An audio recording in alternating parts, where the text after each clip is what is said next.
ரஜினி, மக்களுடைய கணிப்பு, கருத்து கணிப்பு எல்லாமே நமக்கு ஃபேவராக தான் இருக்குது அப்படின்ட்டு நீங்கள் பேசிட்டு இருக்கிறீங்க. 200 வெல்வோம், வரலாறு படைப்போம் அப்படின்னு பேசிட்டு இருக்கிறீங்க. தொடக்கத்தில் இருந்ததற்கும் இப்போது கண்டினியூவாக பிரச்சாரம் போயிட்டுருக்கிறதுக்கும், தலைவர்கள் டெல்லியை சேர்ந்த தலைவர்கள் எல்லாம் வந்து பிரச்சாரம் செய்வதற்கும், உங்களால் கண்கூடாக நீங்கள் எதிர்பார்க்கக்கூடிய அளவில் அந்த 200 அப்படிங்கிறத எட்டுவதற்குண்டான வாய்ப்பை பெற முடியும், இந்த எலெக்ஷன் தரும் நமக்கு அப்படிங்கிற கான்ஃபிடென்ட்டை இந்த கேம்பெயின் கொடுத்துருக்கா உங்களுக்கு? கண்டிப்பா சார், நிச்சயமா.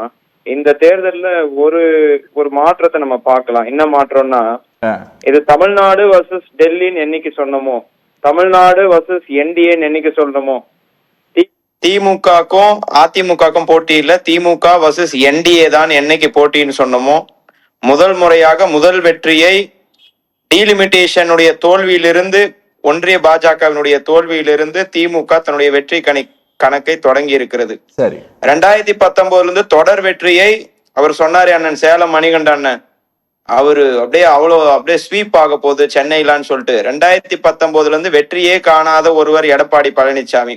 அவருக்கு இப்ப வெற்றி கிடைக்க போகுதுன்னு சொன்னா அது ஒரு அதிசயமா தான். அதான் மக்களே அதை ஏத்துக்க மாட்டாங்க. என்னடா திடீர்னு வெற்றியா? எடப்பாடியில அவரை எதிர்த்து போட்டியிடுகிற காசி என்ற ஒரு எளிய திமுக தொண்டன் அவரை எதிர்த்து வெற்றி பெற போகிறார். எடப்பாடி தொகுதியிலே எடப்பாடி வெற்றி பெறுவது மிக மிக கடினமாக இருக்கக்கூடிய இந்த சூழ்நிலையில, அண்ணனுக்கு தெரியுமான்னு தெரியல, எடப்பாடி வீடு இருக்கிற அந்த கவுன்சிலரே, அவர் இருக்கிற அந்த பகுதியே திமுக தான் அங்க வந்து உள்ளாட்சி தேர்தல் வந்து ஜெயிச்சிருக்கு. அப்படி இருக்கக்கூடிய இந்த சூழ்நிலையில இவர்கள் வெற்றி பெறுவார்கள், நாங்கள் தான் வெற்றி பெறுவோம் என்ற வெற்றி கணக்கை வைத்து இவர்கள் பேசுவதை ஏற்றுக்கொள்ள முடியாது. அதே மாதிரி வந்து இன்றைக்கு களம் என்பது திமுகக்கு ஃபேவரா இருக்கு சார். அது சத்தியம் டிவிக்கு, அதாவது சத்தியம் டிவியுடைய கருத்து கணிப்பை பொய்யாக்கும்னு சொல்றாரு. சத்தியம் டிவியினுடைய கருத்து கணிப்புல நீங்க என்ன சாம்பிள்ஸ் கலெக்ட் பண்ணி கருத்து கணிப்புக்கு நிறைய நேரம் ஒதுக்கி நீங்க வந்து எடுத்திருப்பீங்க. அந்த கருத்து கணிப்பை திமுக மதிக்கிறது. கருத்து கணிப்பு என்ன சொல்லுதுன்னா, திராவிட முன்னேற்ற கழகம் தான் மீண்டும் ஆட்சி அமைக்கும் அப்படின்னு சொல்லுது. 2019 தொடர் தோல்வியை எடப்பாடி பழனிசாமி அவர்கள் சந்தித்து வருகிறார். தொடர் தோல்விதான். அண்ணன் சொன்னாரு, இவரு ஜெயிப்பாரா? எங்களுடைய இளம் தலைவரை பத்தி எல்லாம் சொல்றாரு. அவரு வெற்றி பெறுகிற வாக்கை விட இவர் அதிகமாக வெற்றி வருவார் அப்படின்னு சொல்லிட்டு எஸ்பி வேலுமணி ஒரு பிம்பத்தை வந்து கோவையில வந்து கட்டமைச்சிருந்தாரு. அது வந்து அதிமுக கோட்டை அப்படின்னு சொல்லிட்டு நான் இன்னைக்கு சேலஞ்ச் பண்றேன். ஒரு தொகுதியிலாவது, கோவையில போன முறை 10 தொகுதிகளை திமுக தோற்றது, நாங்கள் ஒத்துக்கொள்கிறோம். அண்ணன் செந்தில் பாலாஜி அவர்கள் அன்னைக்கு உள்ளாட்சி அமைப்புகளுக்கு நடத்தப்படுகிற தேர்தலுக்கு முன்பாக 2022 எங்களுடைய தலைவர் என்னைக்கு நியமிச்சாரோ அங்க வந்து பொறுப்பு அமைச்சரா, அன்னிலிருந்து இன்றை வரை அது திமுகவின் கோட்டையாக மாறி இருக்கிறது. அதனால எஸ்பி வேலுமணி, அங்க பாத்தீங்கன்னா வந்து குமாரபாளையத்துல வந்து தங்கமணி, ஜோலார்பேட்டையில வீரமணி, இப்படின்னு சொல்லி மணிக்கு வந்து இதெல்லாம் வந்து, அதாவது இவர்களுக்கு இங்க ஸ்ட்ராங்கா இருக்குன்னு சொல்லி ஒரு பிம்பத்தை வந்து கட்டமைச்சிருந்தாங்க. அந்த பிம்பம் எல்லாம் சுக்குநூறாக நொறுங்க போவது 2026 தான். நீங்க தலைவரோட வருகையை பத்தி எல்லாம் சொன்னீங்க சார். எல்லா தலைவர்களும் வருகிறார்கள். கெஜ்ரிவால் டெல்லி தேர்தல் அப்போ எந்த கெஜ்ரிவாலை ஒன்றிய அரசு முடக்கி வைத்ததோ பொய் கேஸ், அது பொய் வழக்கு என்று நீதிமன்றம் சொல்லுது. அந்த பொய் கேஸ் படி யாரை உள்ள வைத்தார்களோ அவர் இன்னைக்கு திமுகக்கு வாக்கு கேட்க வர்றப்போ, அதாவது மக்கள் என்ன சொல்றாங்க, இதுதான் நல்ல கூட்டணி, இதுதான் எதற்கும் அடிப்பணியாத கூட்டணி, இவர்களா ஒண்ணு சேர்ந்து வர்றதுனால இவர்கள் தான் வெற்றி பெற போகிறார்கள். இன்னைக்கு வந்து நான் புளியந்தோப்புல பாக்குறேன், இன்றைக்கு எங்களுடைய தலைவரும் அரவிந்த் கெஜ்ரிவாலும் ஒன்னா வர்றப்போ மக்கள் கிட்ட அவ்வளவு ஆரவாரம்.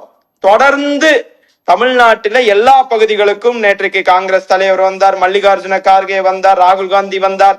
தொடர் வருகையால் களம் என்பது திமுக இன்னும் ஸ்ட்ராங்கா இருக்கு. இவர்கள் வந்தால்தான் உங்கள் வெற்றியை தீர்மானிக்க முடியுமா என்பது இல்லை. இவர்கள் வருகையால் திமுகவினுடைய வெற்றி என்பது இன்னும் கூடுதல் உச்சத்தை தொட்டு இருக்கிறது. 200 தொகுதின்னு சொன்னமா 220 கூட மாறலாம். நீங்க அண்ணன் சேலம் மணிகண்டன் இன்னும் 2 நாள் தான் சொல்றாரு. நான் சொல்றேன் 2 நாள் தான். நானும் உங்களுக்கு சவால் விடுறேன், 2 நாள் தான். சேலம் மணிகண்டன் வெற்றி பெற்று சத்தியம் டிக்கு ஒரே ஒரு கோரிக்கையா வைக்கிறேன், மே 4 அண்ணனை டிபேட்டு கூப்பிடுங்க, நானும் வரேன். அன்னைக்கு யார் வந்து 2 நாள்னு சொன்னாங்கன்னு நான் வந்து பேசுறேன். அவரும் வந்து பேசட்டும். யாருக்கு வெற்றி உறுதி என்பது அன்னைக்கு பார்க்கலாம். நீங்க வாயில வட சுட்டுன்னு 6 வருஷமா இததான் சொல்லுங்கிறீங்க. நாங்க ஜெயிக்க போறோம் சார், மக்களுக்கு ஏதாவது செஞ்சாதான் சார் மக்கள் ஓட்டு போடுவாங்க. என்ன சார் செஞ்சிருக்கீங்க?